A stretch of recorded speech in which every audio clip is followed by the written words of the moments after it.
Yes, sir. Welcome back to another episode of From Downtown. Today is a great Monday. It wasn't a bad Monday at all. I fucking loved this Monday. Got shit done. Was able to get a little more of the conference outlooks done. Conference USA in the MAC looks very competitive this year, but probably not competitive to teams that's actually fucking good. But inside of their own conference, those guys look very good.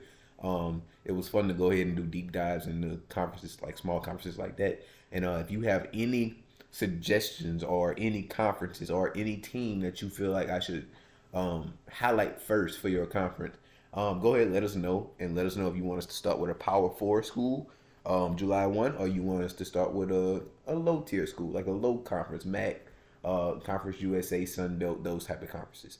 Other than that, we can go ahead and get started for what we have today. Today is very top heavy with the NHL finals. I'm definitely gonna watch that shit. The series is 3-3.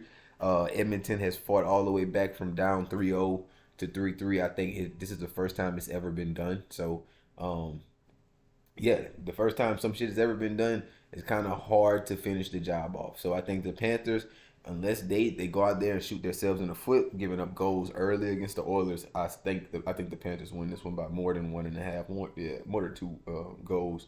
Um, yeah, I think Matthew Kachuk has a good game, but I think the biggest thing with Edmonton was their stars weren't starring. The last time I talked about hockey was like last Monday or Tuesday, and we were just talking like I was just saying like Edmonton has some of the best skaters in Connor McDavid, Leon Draisaitl, Zach Hyman.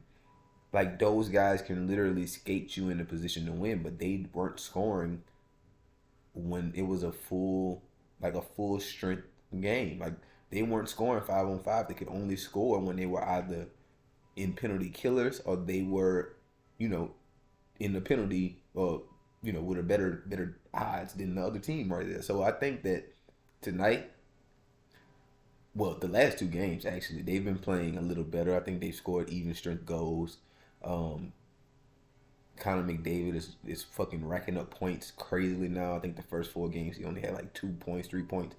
He had like three in the last two games. So I think that when your stars start to star, in hockey, of course, it's going to be hard to stop that team from being a locomotive train that continuously can run. Because like in basketball, we can key in on this person. In football, we can key in on this guy, make sure the matchups are favorable.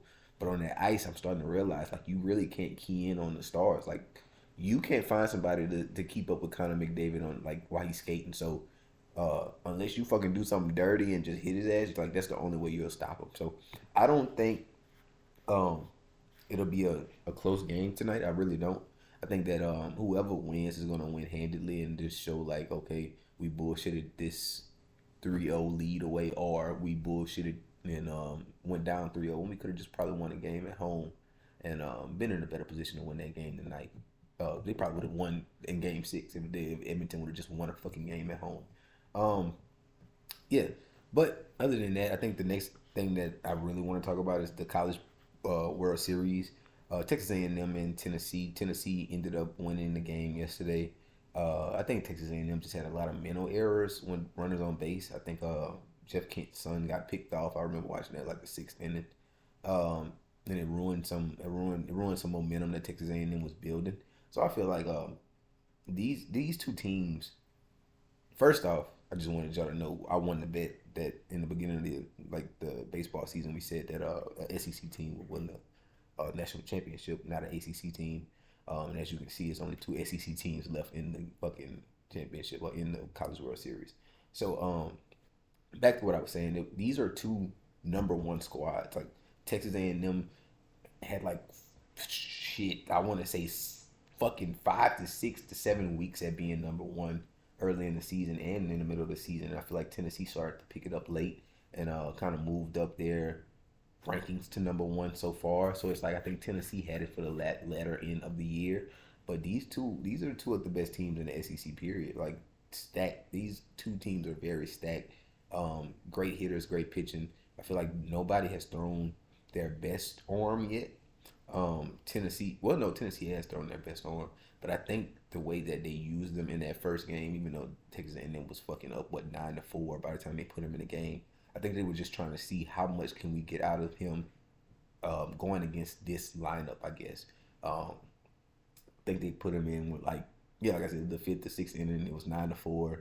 Game was kind of already decided. They wanted to just keep it close as they could because when the bats wake up in college baseball, they really wake up. So it's nothing that you could really do to stop a team like Tennessee or Texas A&M from coming down 5 runs. Like that, that's our specialty. That's SEC baseball. So at the end of the day, I think that it's going to be a pitching duel tonight.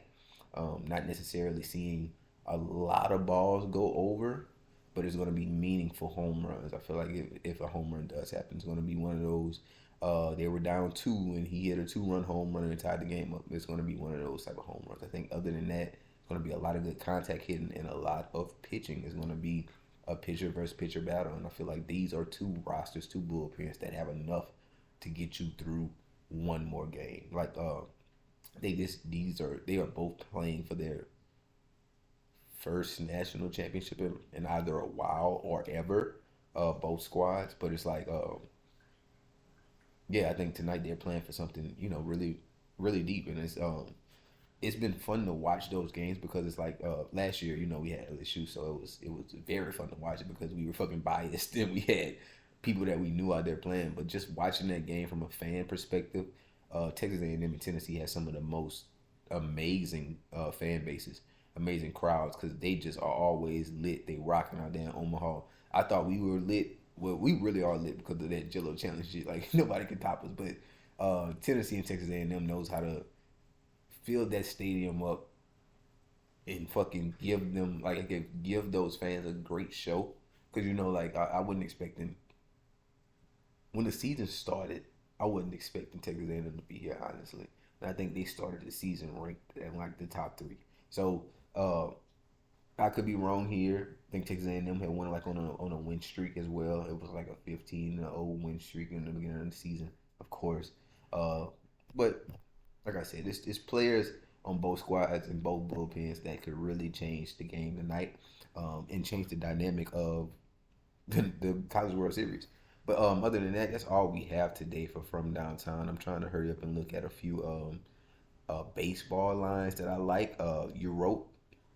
The Europe League, the Europa League. I think Italy and Croatia drew earlier today, but I'm gonna probably talk more about that once they get out of the what is it?